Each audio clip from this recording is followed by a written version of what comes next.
Hello बच्चों, good evening. Good evening sir. Good evening sir. Good evening बच्चों, good evening. कैसे हैं आप सब? Good sir. Good. How are you?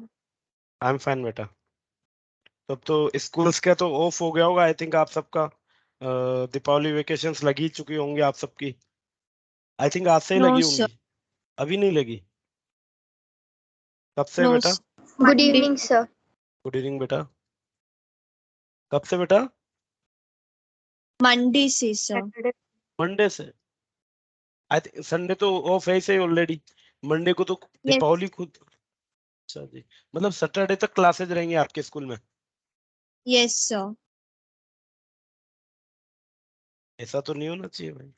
चलिए खैर। Very sad. I think institute की इवन आपकी कल तक क्लासेज रहेंगी। फ्राइडे से इंस्टीट्यूट की भी क्लास नहीं होंगी, आपको पता है? Sir yes sir. फ्राइडे को तो है ना शायद। फ्राइडे को भी नहीं है बेटा। आई थिंक मैसेज फ्लोट हो चुका है ग्रुप्स में कि फ्राइडे को भी सर क्लासेज 24 नहीं से होंगी। स्टार्ट। हाँ बेटा। सर 24 से स्टार्ट हो रही है ना? 24 से नहीं बेटा। आज 19, कल 20th। 21 से ही नहीं है क्लास इंस्टीट्यूट में आपकी। सब्जेक्ट की क्लासेज नहीं होंगी अब, है ना? 21 से लेके 29 तक। चलिए खैर, वो अगर इन केस अभी भी आपको किसी को क्लियरिटी नहीं है तो मैसेज के थ्रू पता चल ही जाना है बच्चों। काफी बच्चे खुश हो रहे हैं। सर चाहे 24 टू 29। जी जी बेटा। 24 टू 29 तो क्लासेज है। ऑफ है ही, हॉलीडे है ही से बिल्कुल। उसके अलावा 23rd संडे है। और फ्राइडे सैटरडे यहाँ पे इंस्टीट्यूट में फंक्शन होंगे। जो बच्चे ऑफलाइन है वो इंस्टीट्यूट आके फंक्शन एंजॉय कर सकते हैं। आप भी इनवाइटेड है। आप चाहें तो आप भी आ सकते हैं इंस्टीट्यूट। है कोई कोटा के nearby? No sir. No. चलिए, आपने कभी इच्छा की कोटा आने के लिए, पढ़ने के लिए? किसी बच्चे ने? Yes sir next year. Yes next sir. Year. चलिए ओके बेटा, तो इस साल आप यस सर। ऑनलाइन करेंगे, नेक्स्ट ईयर ऑफलाइन करेंगे इसे। चलिए अच्छा बात है। यस ठीक सर। है बेटा। चलिए, तो बच्चों हम पढ़ रहे थे अभी न्यूटन्स लॉज ऑफ मोशन। ठीक है जी। तो यहाँ पे हमने फर्स्ट लॉ पढ़ लिया था। न्यूटन का फर्स्ट लॉ कहता था everybody continue in state of rest or of uniform motion in a straight line unless compelled by some external force। अगर किसी बॉडी पे कोई एक्सटर्नल फोर्स एक्ट नहीं कर रहा तो ये अपनी स्टेट को क्या करेगी? कंजर्व रखेगी। अपनी स्टेट को ऐसे कैसे रखेगी? अगर वो रेस्ट की कंडीशन में है तो रेस्ट पे रहेगी। अगर वो यूनिफॉर्म मोशन की कंडीशन में है तो वो यूनिफॉर्म मोशन में ही रहेगी। हमें अगर इन कंडीशंस को चेंज करना है, रेस्ट से मोशन पे लाना है, मोशन से रेस्ट पे लाना है, या यूनिफॉर्म से उसको चेंज करना है, तो बच्चों क्या करना पड़ेगा? We need to apply force. Force. हमें उसकी कंडीशन को चेंज करने के लिए, स्टेट को चेंज करने के लिए एक फोर्स डेफिनेटली अप्लाई करना पड़ेगा। ठीक है बच्चों। तो यही हमारा न्यूटन का फर्स्ट लॉ था, जिसे हम लॉ ऑफ इनर्शिया भी कहते हैं। इनर्शिया के बारे में भी हमने जाना था। Inertia is the inherent property of a body due to which it opposes in any change of its state. वह प्रॉपर्टी जिसकी वजह से ये अपोज को क्या करता है, किसी भी चेंज को अपोज करेगा। ठीक है। अब अगर हम बात करें इनर्शिया किसकी वजह से आता है बच्चा, तो इनर्शिया आता है मास की वजह से। ठीक है जी। जिस बॉडी का जितना ज्यादा मास उतनी ज्यादा उसकी इनर्शिया। जितना ज्यादा मास उतनी ज्यादा इनर्शिया। इसीलिए हम जनरल लाइफ में भी ऑब्जर्व करते हैं, किसी हेवियर मास को मूव कराने के लिए हमें ज्यादा इफर्ट की जरूरत पड़ेगी as compare to smaller mass. Yes और नो बच्चों? Yes sir. यस। तो ज्यादा एफर्ट लगाना पड़ रहा है, इसका मतलब उसका इनर्शिया ज्यादा है। जो ज्यादा बड़ा ऑब्जेक्ट होगा, जिसका ज्यादा मास होगा, उसका इनर्शिया ज्यादा होगा। जो छोटा ऑब्जेक्ट होगा, इसका कंपैरेटिवली इनर्शिया कम होता है। Now we have three types of inertia. या कोई भी जो पार्टिकल या कोई भी ऑब्जेक्ट या कोई भी बॉडी होगी, बेसिकली 3 टाइप की इनर्शिया पोजेस करता है, inertia of rest, inertia of motion and inertia of direction. अगर कोई रेस्ट में है तो वो रेस्ट में ही रहने की कोशिश करेगा, कोई यूनिफॉर्म मोशन में तो यूनिफॉर्म मोशन में ही रहने की कोशिश करेगा, कोई किसी पर्टिकुलर डायरेक्शन में मूव कर रहा है तो वो खुद को उसी डायरेक्शन में ट्रेवल कराने की कोशिश करता है। And these are 3 types of inertia of a body, जिनकी डेफिनेशन हम पढ़ चुके हैं, जिनके एक एक दो दो एग्जाम्पल के बारे में भी हम बात कर चुके हैं बच्चों। क्लियर है बात? Yes, sir. Yes, sir. Yes, very good. चलिए नेक्स्ट हमने पढ़ा था बच्चों मोमेंटम के बारे में। Momentum is basically amount of mass content in a body, amount of mass content in a body. Mathematically it is given as mass time velocity, mass into velocity. अगर गिवन मास के लिए मैं वेलोसिटी बढ़ाऊंगा तो उसका मोमेंटम इंक्रीज कर जाएगा, गिवन मास के लिए वेलोसिटी में डिक्रीज करूंगा तो मोमेंटम भी डिक्रीज हो जाएगा बच्चों। ठीक है जी, इसकी जो यूनिट होती है वो केजी मीटर पर सेकेंड होती है एसआई में, और सीजीएस में होती है ग्राम सेंटीमीटर पर second.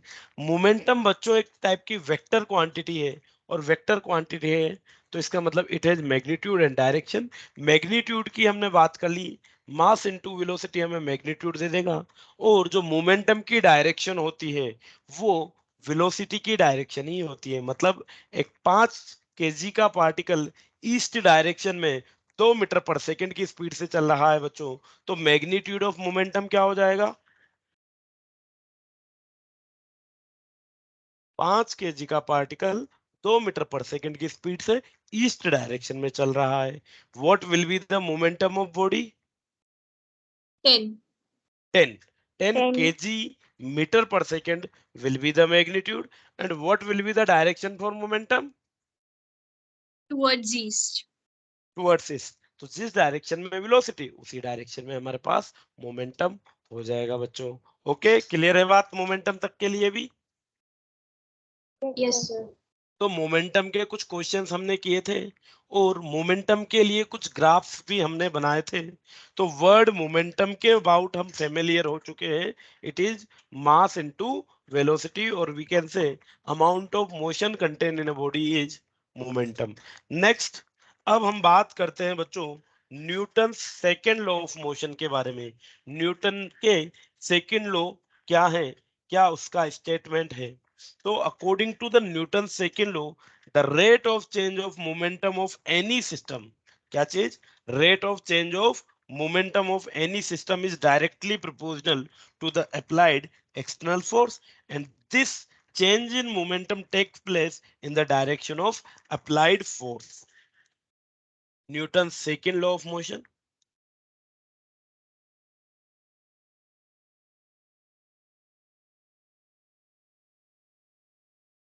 Newton's second law of motion। बच्चों बोर्ड के पॉइंट ऑफ व्यू से स्टेटमेंट वगैरह आपको याद रखने रहेंगे, ठीक है? स्टेटमेंट इंपॉर्टेंट होते हैं। So according to this, according to Newton second law of motion, the rate of change of the rate of change of momentum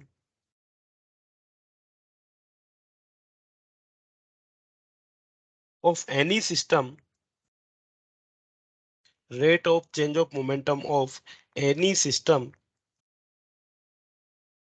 is directly proportional to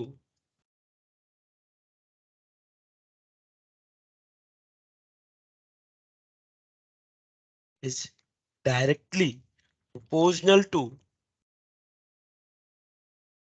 the applied force।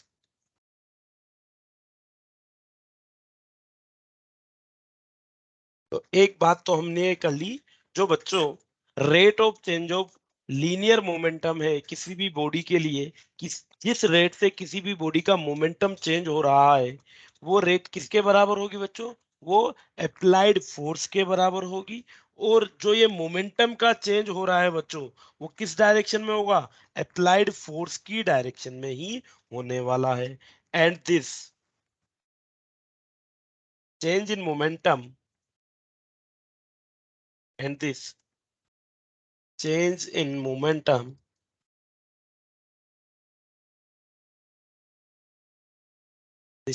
momentum takes place in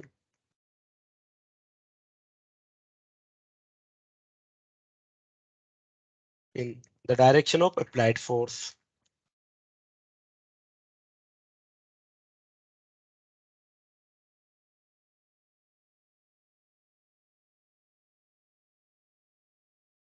clear है बच्चों? बात समझ में आई है कि Newton second law of motion का statement क्या कहना चाहता है?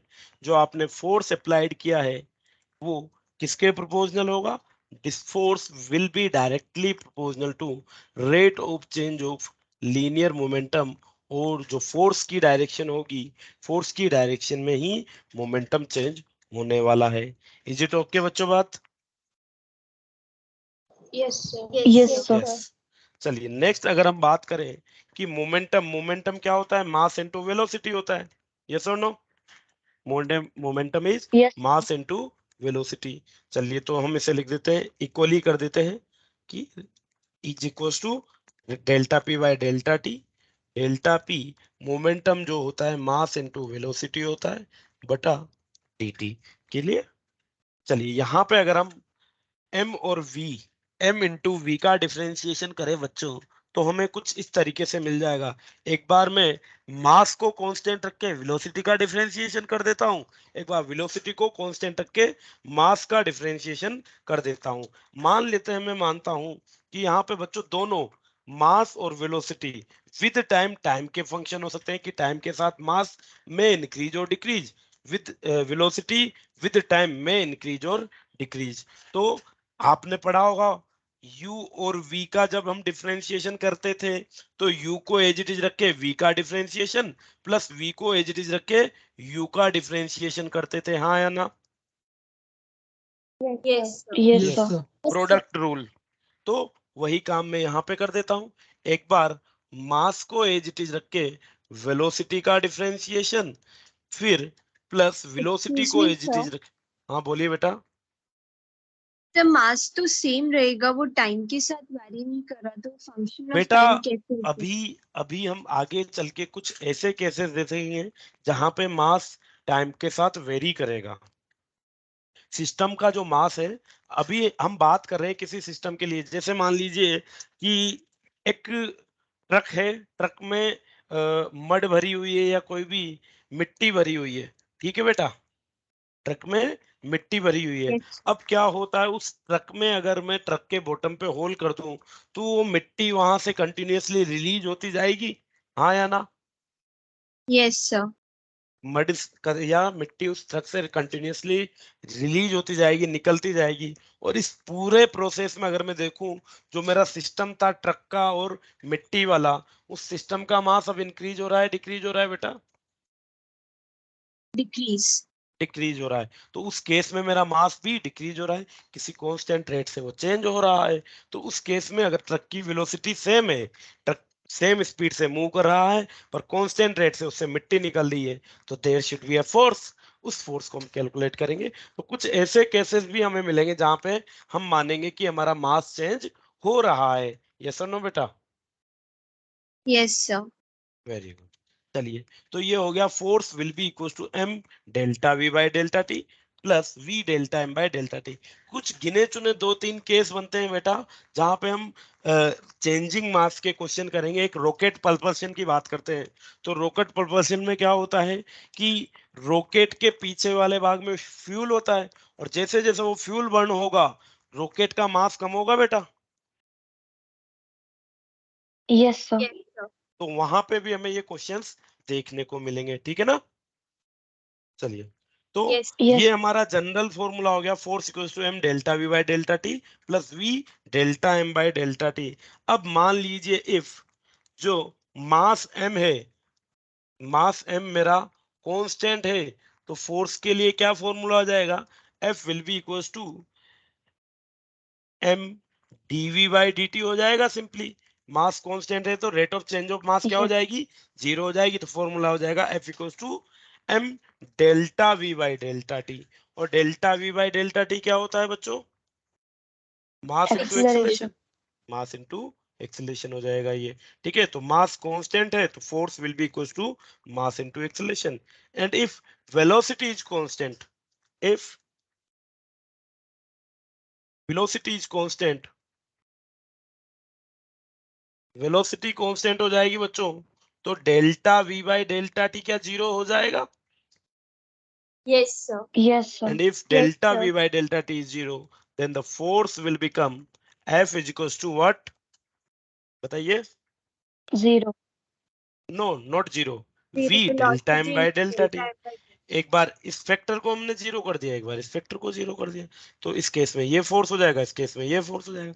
90% हम ये फर्स्ट वाला केस ही डिस्कस करेंगे, बट 2 या 3 केसेस हमारे ऐसे बनेंगे जिसमें हम ये फॉर्मूला भी यूज करेंगे, v delta m by delta T. Clear है बच्चों बात? Yes, sir. Yes, चलिए, sir. तो कुछ क्वेश्चंस हम देखते हैं based on Newton second law of motion. Already थोड़ा बहुत आइडिया हमें पहले से भी होगा। चलिए पहला क्वेश्चन देखिए।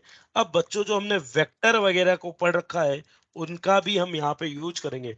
ऑलरेडी हम F equals to M A class 9th में भी जानते हैं। अगर मान लीजिए कोई बॉडी पे 10 न्यूटन का फोर्स लग रहा है, उस पे उसका मास 2 kg है, तो बच्चों कितना एक्सीलरेशन आ जाएगा?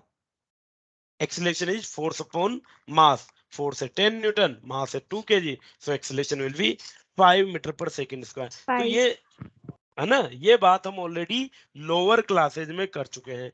अब हमने यहाँ पे वेक्टर, रिसेंटली वेक्टर सीखा है, तो विद वेक्टर, क्योंकि फोर्स क्या है, एक वेक्टर क्वांटिटी है, तो वेक्टर के अकॉर्डिंग क्वेश्चन सोल्व करते हैं। तो फर्स्ट क्वेश्चन देखिए बच्चों, a force F is equal to, किसी बॉडी पे एक फोर्स लग रहा है, that is I cap plus root 3 j cap. The force is I cap plus root 3 j cap is applied on a body of mass 2 kg. एक 2 kg के body पे ये फोर्स हमने अप्लाइड किया है। We need to calculate acceleration of body. Calculate acceleration of body.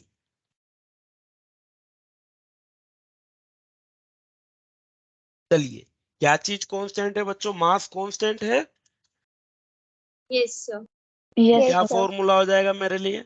F equals to M a, F is equals to ma हो Yes, sir. जाएगा बच्चों। So the acceleration will be equals to F upon m।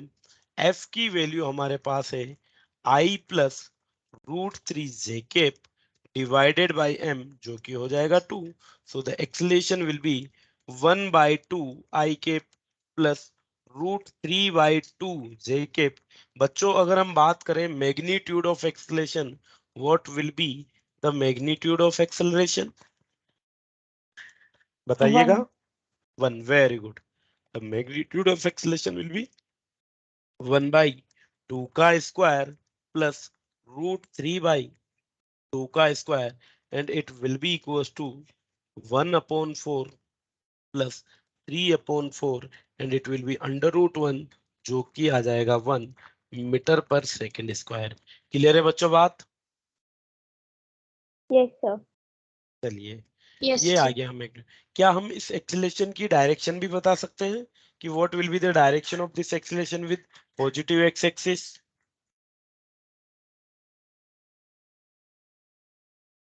चलिए, direction की अगर 60 degree, very good बेटा। तो x axis के along जो मैग्नीट्यूड है वो इट इज 1/2, वाई एक्सिस के अलोंग जो है वो है रूट 3/2। ये आई केप, ये जे केप। चलिए, मान लीजिए ये रिजल्टेंट एक्सेलरेशन आ गया, तो ये एंगल अगर फाई मानते हैं तो क्या हो जाएगा बच्चों? Tan phi will be equal to a y by a x. A y की वैल्यू है रूट 3/2, ए एक्स की वैल्यू है 1/2, so it will be root 3, and 10 phi is equals to root 3 means phi is equals to 60 degree. तो ये angle कितना हो जाएगा? 60 degree. जो रिजल्टेंट एक्सीलरेशन है वो एक्स एक्सिस के साथ 60 डिग्री का एंगल फॉर्म कर रहा है। बच्चों समझ में आई बात? Yes, sir. Yes, sir. Yes. चलिए, नोट कर लिया हो, नोट कर लीजिए। Done, sir. Done.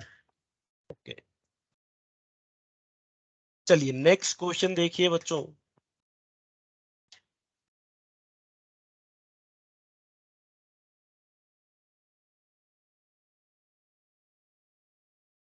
Two forces of mass, two forces F1 is equals to 3 Newton and F2 equals to 4 Newton are applied acting perpendicularly.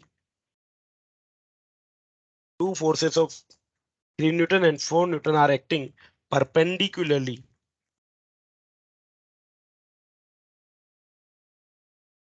on a body of mass 1 kg. On a body of mass 1 kg.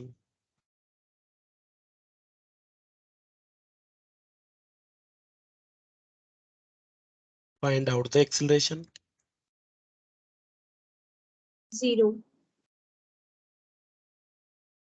Are you sure, beta? Forces are acting perpendicularly. Mass is given as 1 kg. What will be the acceleration? Yes, sir. 0.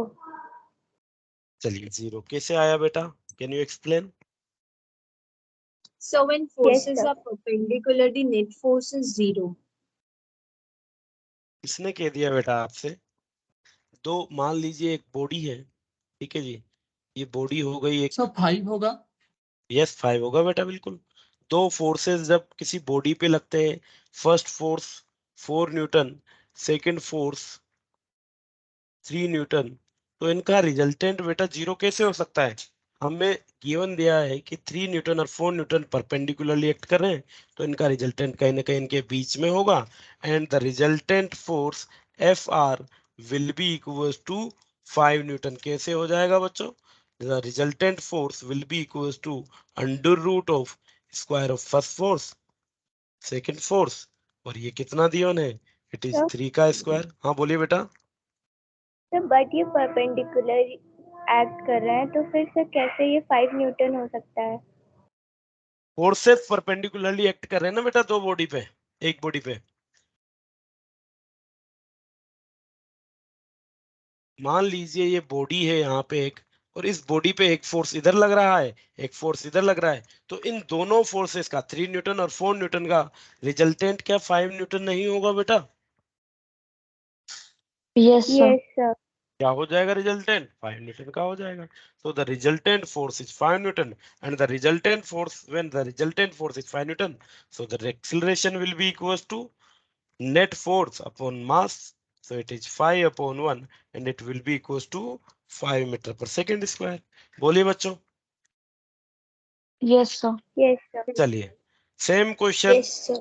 F1 की value अगर 6 Newton होती, F2 की value अगर 10 Newton sorry 8 Newton होती, और मास of body 1/2 kg होता, अभी भी F1 and F2 are perpendicular to each other, तब बताइए बच्चों अब एक्सेलरेशन क्या होगा? दो फोर्सेस है 20 6 मीटर न्यूटन पर 8, क्या होता बेटा? क्या होगा? 20 मीटर पर second. Very good very good, 20 हो जाएगा। चलिए जब दो फोर्सेस 6 और 8 न्यूटन एक दूसरे से परपेंडिकुलरली एक्ट कर रहे हैं, what will be the resultant? 10 Newton. 10 Newton. The resultant force will be 10 Newton and the acceleration will be net force upon mass. So it is 20 metre पर सेकेंड स्क्वायर। क्लियर है बच्चों बात? Yes sir. Yes. चलिए तो next example देखिए बच्चों। अब हम चीजों को थोड़ा और एक्सपेंड करते हैं, ठीक है? तो एक बॉडी पे फिर से अब मैं तीन फोर्सेस लगा रहा हूं। The first force is 2I cap plus J cap plus 5K cap newton. The second force is I cape plus J cape plus 5K cape, Newton में है ये भी। And the third force acting on same body is I cape plus j k plus 2 के। तो बच्चों ये तीन forces एक सेम बॉडी पे एक्टेड हैं। अगर mass of body is, if the mass of body is 1 kg, m is equal to 1 kg है, तो calculate acceleration of body. Calculate acceleration of the body.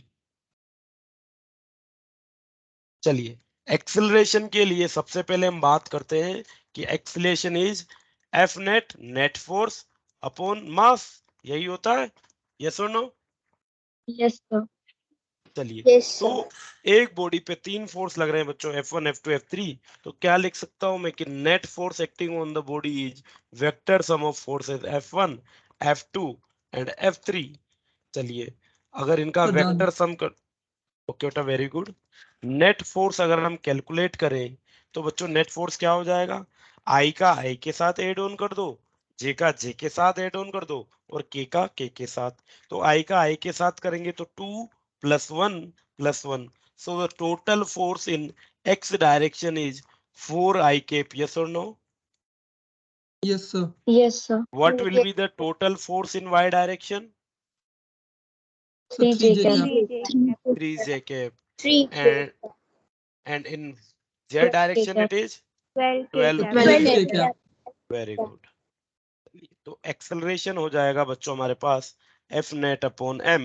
F net की value आ गई 4i cap plus 3j cap plus 12k cap divided by 1, और यही हो जाएगा हमारा acceleration 4i cap plus 3j cap plus 12k cap metre पर second. अब बच्चों, मीटर पर सेकेंड स्क्वायर। अब बच्चों अगर हम बात करें what will be the magnitude of acceleration, it will be 13 meter per second square. 13 metre पर सेकेंड। Very good. तो बच्चों क्या होता था? ए एक्स का स्क्वायर प्लस ए वाई का स्क्वायर प्लस ए जेड का स्क्वायर का अंडर रूट, यही होता था। तो ए एक्स की वैल्यू है 4, ए वाई की वैल्यू है 3 एंड ए जेड की वैल्यू है 12। So it will be equals to 16 plus 9 plus 144. The summation is 169. So the net acceleration or the magnitude of net acceleration on the body will be equals to 13 metre पर second square. Clear है बच्चों बात? Yes sir. Yes sir. चलिए, note कर लीजिए, फिर next question करते हैं। Sir done. Done, okay, very good.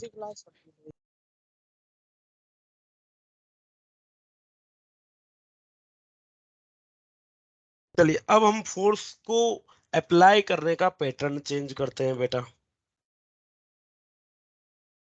देखिएगा, कोई बॉडी है और इस बॉडी पे नंबर ऑफ फोर्सेस एक्ट हैं इन दिस वे।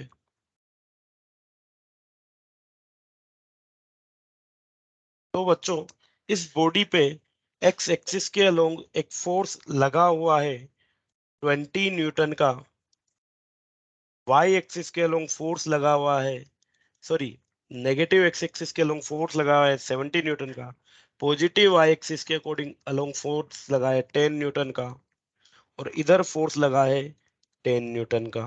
ठीक है, उसके अलावा दो फोर्सेस यहाँ पे बॉडी पे और एक्टेड है बच्चों। ये फोर्स है 50 न्यूटन का, जो कि एक्ट कर रहा है वर्टिकल से 37 डिग्री एंगल पे, और एक और फोर्स लगा हुआ है 50 न्यूटन का, ये भी बच्चों वर्टिकल से 30 न्यूटन पे, सॉरी 37 पे, it's not 30 degree, it's 37 degree. तो ये एक बॉडी है बच्चों, छोटी बॉडी, और इस पे ये 1 2 3 4 5 6 फोर्सेस साइमल्टेनियसली एक्टेड हैं। डायरेक्शन हमें दे रखी है। If the mass of object is 10 kg, m की वैल्यू 10 kg है, we need to calculate the acceleration of body. Find the acceleration of body.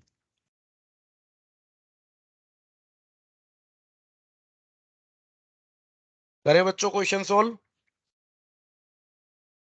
Yes, sir. Yes, sir. चलिए, तो हम सबसे पहले क्या करने वाले हैं यहाँ पे, हम करने वाले हैं कि जो भी मेरे फोर्सेस हैं इनको रिजोल्व कर लेता हूं मैं एक्स और वाई एक्सिस के अलोंग, और net force along x axis और net force along y axis के अलोंग निकाल लेता हूं।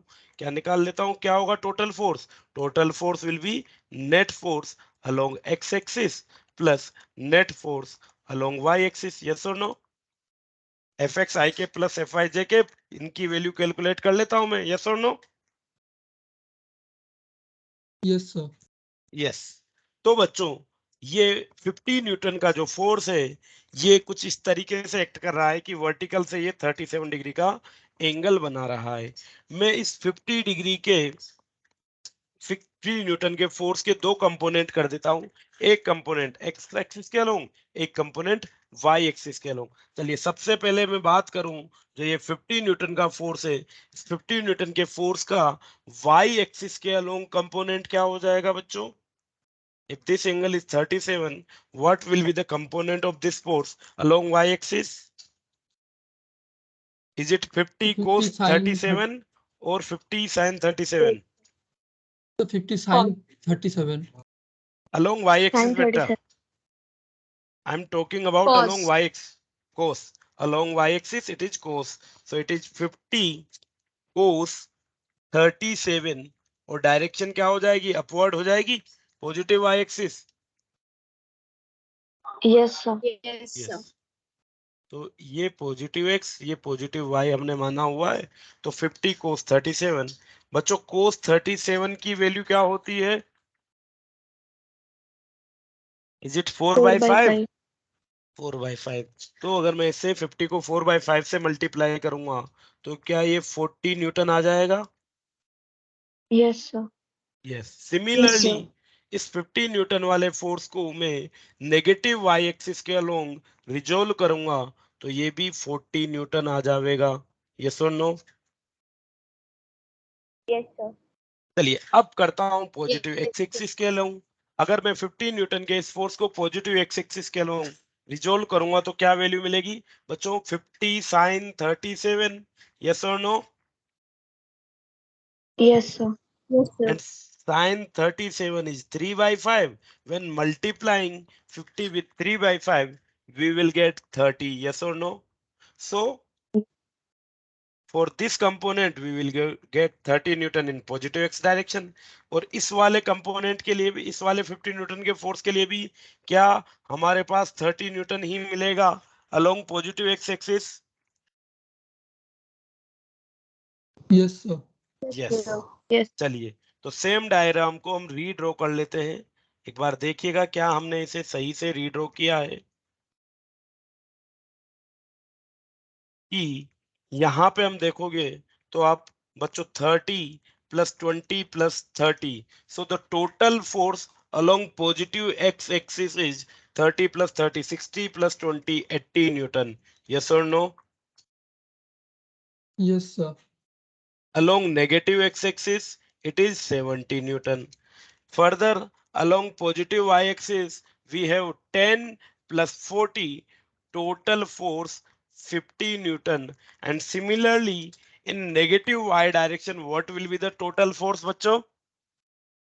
So 50 Newton. Again, 50 Newton. 50 Newton. चलिए, तो पॉजिटिव x की तरफ भी 80 है, नेगेटिव x की तरफ 70 है, पॉजिटिव y की तरफ 50 है, नेगेटिव y की तरफ 50 है। सो फर्स्ट ऑफ ऑल हम बात करते हैं net force along positive x axis कितना हो जाएगा बच्चों? So 10 Newton. 10 न्यूटन। क्या मैं इसे लिख दूं 10 आई के? Yes, sir. सिमिलरली Fy के लिए अगर हम बात करें, Fy की वैल्यू क्या हो जाएगी बच्चों? 0. 0। 0. यहाँ पे 0 हो जाएगी बच्चों, ये हो जाएगी 0। चलिए, so the net force will be equals to 10 i cap. और अगर ये नेट फोर्स हो गया, what will be the acceleration? The acceleration will be equals to F/m, that is 10 I cap upon mass. Mass also given as 10 kg. So the acceleration will be I cap, या अगर हम magnitude की बात करें तो magnitude कितना हो जाएगा बच्चों? 1 मीटर पर 1 सेकंड। मीटर पर 1 सेकंड स्क्वायर। मीटर पर second square and direction will be positive x axis.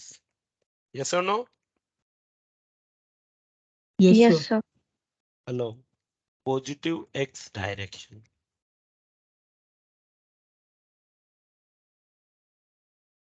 चलिए, क्लियर है बच्चों बात? तो नोट कर लीजिए. Sir done done sir. Very good, very good.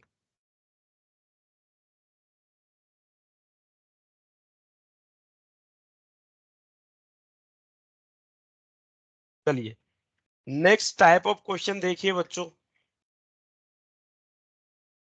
मान लीजिए ये कोई हॉरिजॉन्टल, अभी तक बच्चों हमने बात नहीं की थी कि किसी भी ऑब्जेक्ट को मैं कहाँ रख रहा हूं. अब पहली बार हम ये बात कर रहे हैं कि ऑब्जेक्ट को एक horizontal plane, horizontal smooth plane पे हम रख रहे हैं. क्या हो गया ये? Smooth horizontal plane.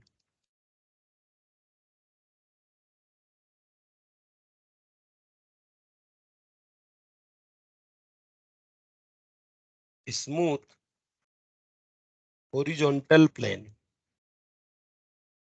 और इस स्मूथ हॉरिजॉन्टल प्लेन पे बच्चों एक रेक्टेंगुलर ब्लॉक को मैंने रख दिया है कुछ इस तरीके से. ये रेक्टेंगुलर ब्लॉक को मैंने इस स्मूथ हॉरिजॉन्टल सरफेस पे रख दिया है. और यहाँ पे इस ब्लॉक पे मैं एक फोर्स लगा रहा हूँ बच्चों कुछ इस तरीके से. मान लीजिए ये मैंने एक फोर्स F लगा दिया.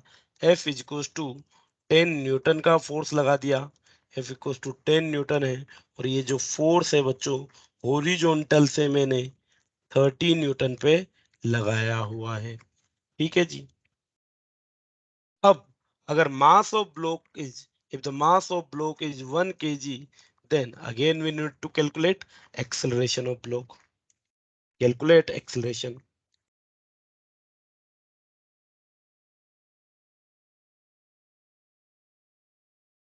बच्चों अब देखो यहाँ पे क्या होता है, जब मैंने इस ब्लॉक पे एक फोर्स लगाया, अगेन फोर्स के दो कंपोनेंट हो जाएंगे. यस और नो? एक हो जाएगा अलोंग द प्लेन और एक फोर्स, एक कंपोनेंट हो जाएगा perpendicular to the plane. Yes और no? Yes yes sir. Sir. So yes. this is the component along the plane and this is the component perpendicular to the plane. बच्चों अगर ये block horizontally move कर रहा है, block plane पे horizontally move कर रहा है, तो which component is responsible for its motion?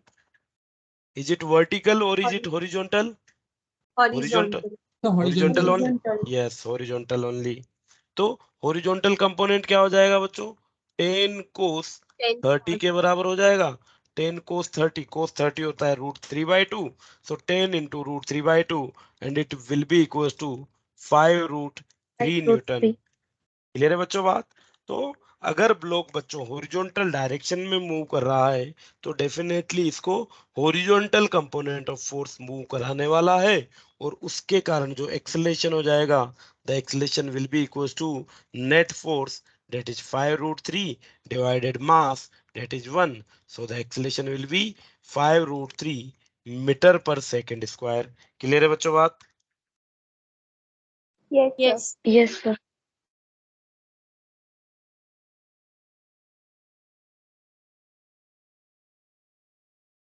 चलिए, नेक्स्ट क्वेश्चन देखिए बच्चों. तो अभी तक सारे जो क्वेश्चन हमने देखे, सारे के सारे क्वेश्चंस में मास कांस्टेंट था.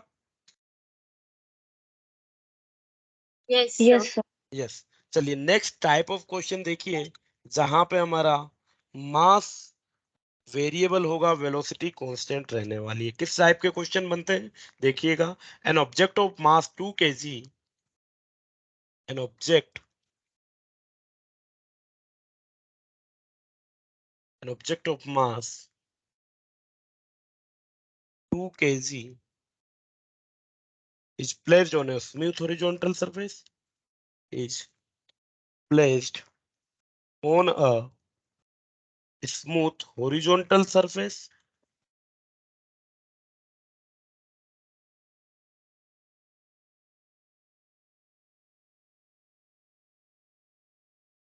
A water jet throws water horizontally a water jet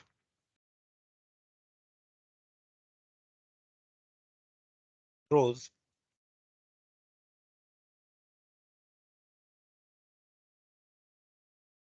water horizontally. Water jet throws water horizontally at a rate 2 kg at a rate of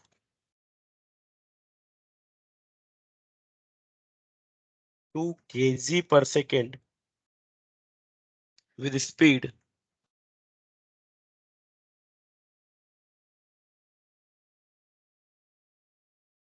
with speed 20 meter per second on the object.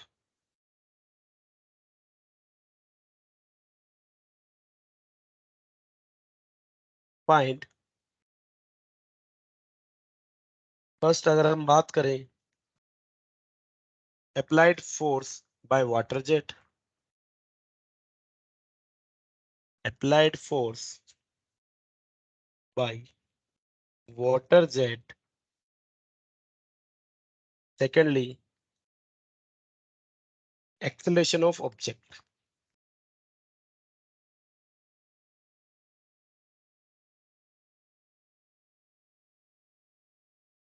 चलिए तो question read कर लीजिए बच्चों, फिर क्या question हमें कहना चाह रहा है, क्या हमसे डिमांड कर रहा है, उसके बारे में डिस्कशन करते हैं। तो question is asking an object of mass 2 kg placed on a smooth horizontal surface. चलिए ये स्मूथ हॉरिजॉन्टल सरफेस ली हमने, ये स्मूथ हॉरिजॉन्टल सरफेस ले ली और इस स्मूथ हॉरिजॉन्टल सरफेस पे एक 2 kg का ब्लॉक हमने प्लेस कर दिया है बच्चों। ये लीजिए मेरे भाई। अब इस ब्लॉक पे मैं वाटर जेट लगा रहा हूँ। बच्चों आपने भी कभी कभार जैसे आपका खुद का व्हीकल बाइसाइकिल या बाइक वगैरह वॉश की होगी, तो आप उसमें वाटर जेट से स्प्रे करते हैं, यस और नो। तो कहीं कहीं अगर मड लगा हुआ होता है, कोई पार्टिकल उस पर स्टिक होता है, तो जैसे ही आप वाटर जेट को उस मड पे या उस पार्टिकल पे स्ट्राइक करेंगे, उस पे थ्रो करेंगे, तो वो पार्टिकल वहां से हट जाता है, यस और no. Yes sir. Yes. Yes अब वो सर। किस वजह से हो रहा है बच्चों? वो हो रहा है इस वजह से कि जैसे आपने प्रेशराइज वाटर उस पे थ्रो किया, वो उस पे एक फोर्स लगाता है, यस और नो। Yes, sir. वो यस। इस पे एक फोर्स लगाता है। तो यहाँ पे अगर हम बात करते हैं कि वाटर जेट कितना फोर्स लगाएगा, वाटर जेट कितना फोर्स लगाएगा, तो यहाँ पे हमें दे रखा है कि वाटर जेट जो है बच्चों हॉरिजॉन्टली किस रेट से 2 kg पर मीटर सेकेंड, ये क्या हो जाएगी delta m by delta t की वैल्यू आ गई बेटा, rate of change of mass, yes और नो। Yes, sir. तो delta yes m sir. By Yes, delta sir. T की वैल्यू हमें दे रखी है 2 kg पर सेकेंड, और वेलोसिटी वो वेलोसिटी जिससे वाटर बाहर आ रहा है इट इज 20 मीटर पर सेकेंड। तो जो वाटर जेट है या वाटर जेट का जो फोर्स होगा वो कितना हो जाएगा बच्चों? The force exerted due to water jet will be equals to F equals to, अब यहाँ पे क्या वेलोसिटी कांस्टेंट है बच्चों, और जब वेलोसिटी कांस्टेंट होती है तो फोर्स क्या हो जाता है? So V dm by dt. v dm by dt के बराबर हो जाएगा बच्चों। सो the force exerted by the water jet will B 20 into dv by dt is 2, so it is 40 Newton. Clear है बच्चों बात? Yes sir. अब जब ये Yes, sir. 40 न्यूटन का फोर्स इस पे लगेगा बच्चों, जब ये 40 न्यूटन का फोर्स इस पे लगेगा, तो क्या ब्लॉक एक्सेलरेट करेगा? Yes, sir. Yes, sir. Yes sir. क्या हो जाएगा बच्चों acceleration of block? So 20 meter per second square. Very good, 20 metre per second. very good. So the acceleration of block will be equals to net force upon mass. Force is 40, mass is 2. So the acceleration is 20 meter per second square. Clear है बच्चों बात? Yes, sir. Yes. Very good.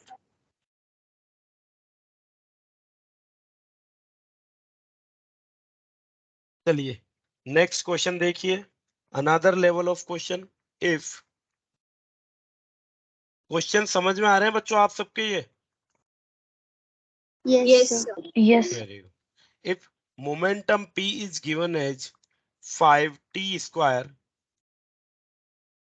plus 10t plus 20, p की value दे रखी है, we need to calculate force,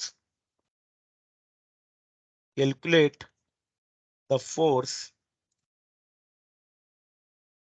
at t equals to 2, t equals to 2 second पे हमें force calculate करना है। If the equation of momentum is given as 5t square plus 10t plus 20, बच्चों क्या करना चाहिए, क्या लगता है, how to process this question?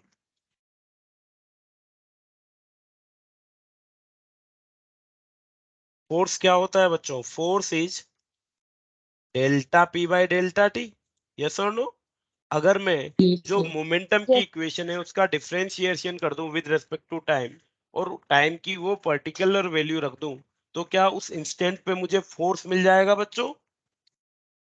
Yes, sir. Yes, yes. चलिए, तो अगर मोमेंटम की इक्वेशन दे रखी है 5t square plus 10t plus 20, इसको मैं with respect to time differentiate करूंगा, so what will be the equation for 30 फोर्स? Newton. वेरी गुड बेटा। 10t 10 plus t plus 10. 10. चलिए differentiation will be 10t plus 10 के बराबर हो जाएगा। So force at t equals to 2 second, the force will be equals to 10 into 2 plus 10 and it will be equals to 30 newton. Clear है बच्चों बात? Yes, sir. Yes, sir. Yes. चलिए बच्चों, अगर आपको मैं कह दूं कि ये ग्राफ है, मान लीजिए कि ये ग्राफ है और ये ग्राफ है बच्चों मोमेंटम और टाइम के बीच में, this graph is drawn between momentum and time, this is p and this is t, और जो ग्राफ है वो कुछ इस तरीके से दिया हुआ है, एक स्ट्रेट लाइन है incline to time axis and this angle is 30 degree. अगर मैं कहूं calculate the force on the particle for given diagram, for given momentum time pt graph, calculate the force on particle। बच्चों कोई idea किस तरीके से इस क्वेश्चन को सोल्व किया जा सकता है, या ये जो क्वांटिटी है p और t, इससे हम फोर्स किस तरीके से ऑब्टेन कर सकते हैं बच्चों? Any idea? So tan theta. Tan theta, very good बेटा। फोर्स हमें बताया बेटा कि F इक्वल्स टू होता है dp by dt, it means the slope of pt graph, the slope of momentum time graph, what will give? क्या कौन सी quantity मिलेगी बच्चों pt ग्राफ के स्लोप से? Tan theta. क्वांटिटी का नाम बोलो ना बेटा, फोर्स।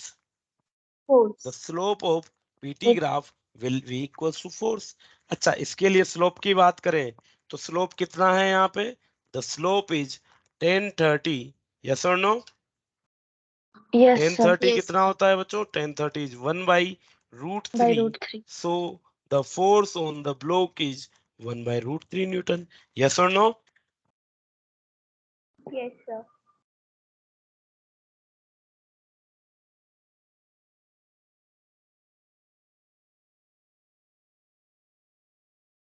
चलिए एक क्वेश्चन कीजिए फिर। Question is given as the momentum acting on a particle p is given as momentum on a particle acting as 80 minus bt square. क्या है मोमेंटम बच्चों? 80 माइनस bt स्क्वायर के बराबर है। Find the time eight which, find the time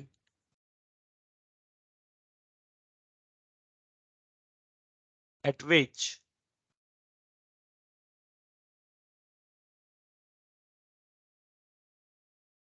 force on particle becomes zero। for given equation P equals to AT minus BT square, calculate the time at which the force on particle becomes 0. बताइए बच्चों, calculate कीजिए. A/2B. Very good बेटा. चलिए, और किसी बच्चे का भी सेम आंसर आ रहा है? Yes, sir. Yes, sir. Yes, sir, same. Same. चलिए, सबसे पहले अगर हम बात करें बच्चों, what will be the equation of force, time dependent equation for force, क्या हो जाएगी? Minus 2BT. A minus BT. A minus 2BT. F equation for force will be equals to A minus 2BT. अब अगर हमें वो time calculate करना है जहां पे फोर्स 0 होने वाला है, तो क्या करूं बच्चों? फोर्स को ही 0 कर देता हूं. When I will equate this equals to 0, I will get T equals to A upon 2B. ठीक है बच्चों, कोई दिक्कत? No, No, sir. sir. Very good बेटा. चलिए, तो ये थी बच्चों कुछ बात अबाउट कि हाउ सेकंड लॉ मोमेंटम से रिलेट कर रहा है. सेकंड लॉ ने कहा, न्यूटन सेकंड लॉ के according rate of change of momentum delta p by delta t is equal to applied force. Clear है बच्चों बात? अब यहाँ पे दो केस बनते हैं, मास कांस्टेंट, वेलोसिटी कांस्टेंट. दोनों के लिए अलग अलग तरीके के क्वेश्चंस बनते हैं. ये सारे के सारे क्वेश्चंस हमने करके देखे. बच्चों, समझ में आई आपके बात? Yes, sir. Yes, sir. Yes. Yes, sir. Yes, very sir. Good बेटा. चलिए,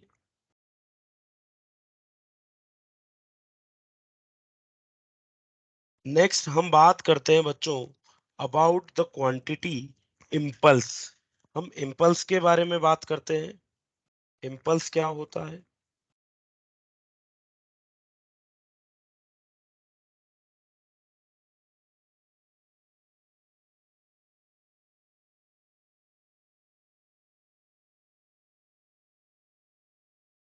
इम्पल्स नाम सुन के बेटा पल्स टॉफी मत समझना, अच्छा टॉपिक है ये.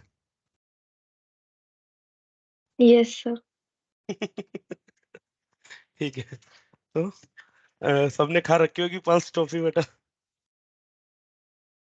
Yes. Yes, sir. चलिए, ठीक है. तो Yes, sir. इम्पल्स को अगर डिफाइन करें तो it is basically when a large force is applied on a body for a short time interval of time, then the product of force and time is known as impulse. जब कोई large force किसी short time interval के लिए किसी body पे लगाऊंगा, तो the product of force and time, product of force and time will be equals to impulse. ठीक है जी. It is the product of force and time. चलिए बच्चों, इम्पल्स को डिनोटेड किया जाता है, इट इज डिनोटेड बाय आई. किससे डिनोट किया जाता है? आई से डिनोट किया जाता है, कैपिटल आई से. Mathematically it is F into delta T. Clear है बच्चों? क्या हो जाएगा? F into delta T impulse हो जाएगा. अब अगर मैं बात करूं यूनिट के लिए, तो बच्चों इसकी यूनिट क्या हो जाएगी? फोर्स के लिए यूनिट होती है Newton, and for time it is second. तो यूनिट क्या हो जाएगी? न्यूटन सेकेंड इसके लिए यूनिट हो जाएगी. यस और no? Yes, sir. Yes, sir. तो it's unit is newton second.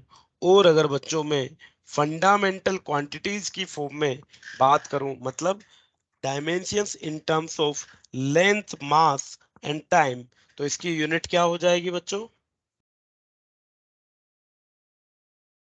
MLT minus 1.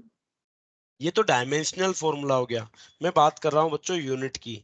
In terms of mass, length and time, the unit will be kg meter. Kg metre पर second. ठीक है बच्चों, क्या हो जाएगी यूनिट? केजी मीटर पर second के बराबर ये यूनिट हो जाएगी. ठीक है जी. केजी मीटर पर सेकेंड तो बच्चों, बट हमने सुना है कि मोमेंटम के लिए भी होती है. यस और no? Yes, sir. Yes. Yes, sir. तो Yes, sir. जो इम्पल्स, अब बच्चों अभी हमने पढ़ा था कि F इज इक्वल टू होता है delta p by delta t, और अगर मैं कहूं यहां से कि इस डेल्टा टी को इधर ले जाएं, I can write F delta t, जो कि हो गया हमारा impulse delta I, and it is equal to change in momentum. So impulse is equal to क्या हो जाएगा बच्चों, चेंज इन मोमेंटम के बराबर हो जाएगा। ठीक है, इसीलिए जो इम्पल्स की यूनिट है वो किसके बराबर होगी बच्चों, मोमेंटम के बराबर होगी। Yes, the Momentum. Yes, unit sir. For momentum and impulse is same, the unit and dimensions for impulse and momentum is same. Okay बच्चों, got my point? Yes, sir. Yes, sir. Yes. तो बच्चों यहाँ से हमने सीख लिया कि impulse is force into time के बराबर होता है। अब कुछ केसेस हम देख लेते हैं। Case one, if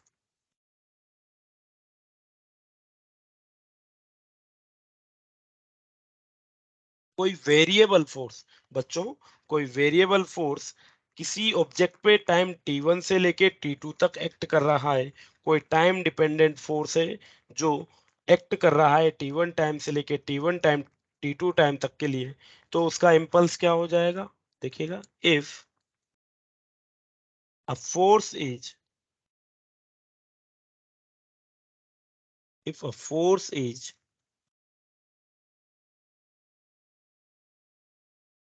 working from time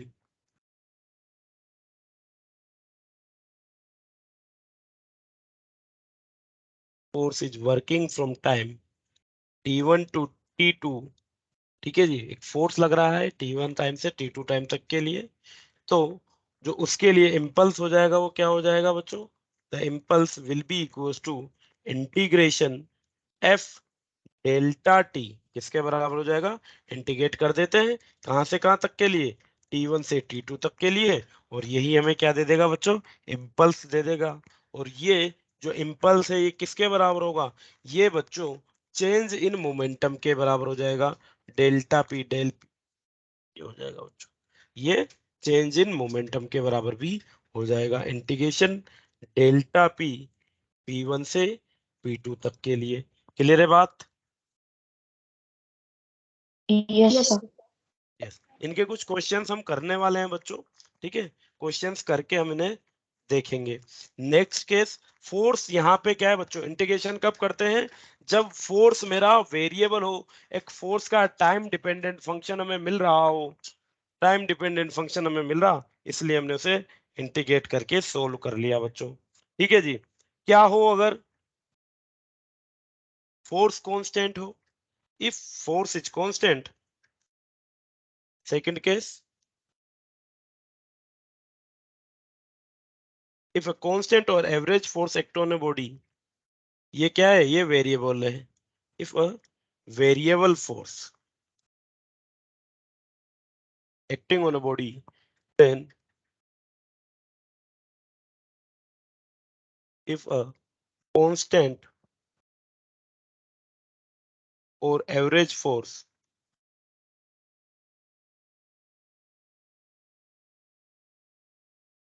acting on a body, तो उस केस में क्या इम्पल्स हो जाएगा बच्चों, उस केस में सिंपली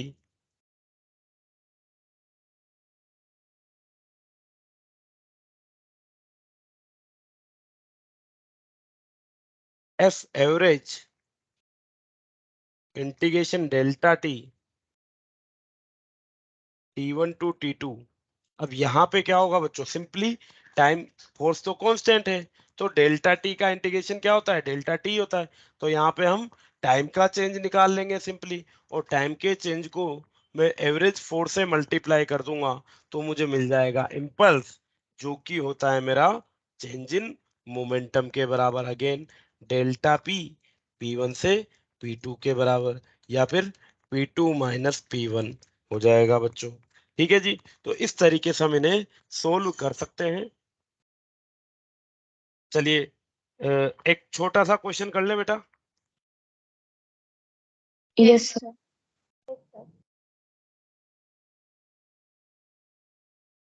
एग्जाम्पल देखिएगा। The force acting on a particle is given as F equals to 2t plus 10, F equals to 2t plus 10। चलिए बच्चों, अगर हम बात करें इस फोर्स की, इज दिस फोर्स कांस्टेंट और variable? Variable. Variable. Variable, very.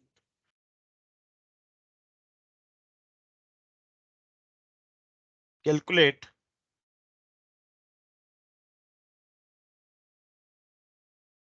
impulse imparted, calculate impulse imparted in time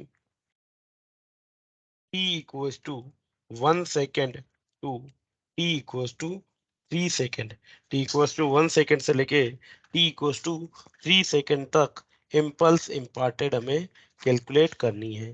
देखिएगा बच्चों, क्या होता था impulse, it is integration f delta t, यही होता था। f की वैल्यू हमें दे रखी है बच्चों 2t प्लस 10, f की वैल्यू हमें दे रखी है 2t प्लस 10। इसको हमें इंटीग्रेट करना है with respect to delta t, and limit is given as 1 to 3, lower limit is 1, upper limit is 3। चलिए इंटीग्रेशन करते हैं बच्चों। 2t का इंटीग्रेशन क्या हो जाएगा? 2t square by 2. 2t square by 2, या सिंपली t स्क्वायर लिख देता हूं मैं, कोई दिक्कत नहीं है। प्लस 10 का इंटीग्रेशन हो जाएगा 10t लिमिट 1 to 3, तो ये हो जाएगा 3 का स्क्वायर प्लस 10 इंटू 3 माइनस 1 का स्क्वायर प्लस 10 इंटू 1। क्लियर है बच्चों बात? So it is Yes, sir. 9 plus 30 minus 1 plus 10. So it is 39 minus 11 and it will be 28. क्या इम्पल्स आ जाएगा? 28, और यूनिट क्या रहने वाली है? It is newton second. Clear है बच्चों बात? Yes, sir. यस। चलिए चलिए ठीक है बच्चों, thank you. Thank you, sir. Thank you. Thank you, sir. Thank you, sir. Right, sir. Thank you. Good night.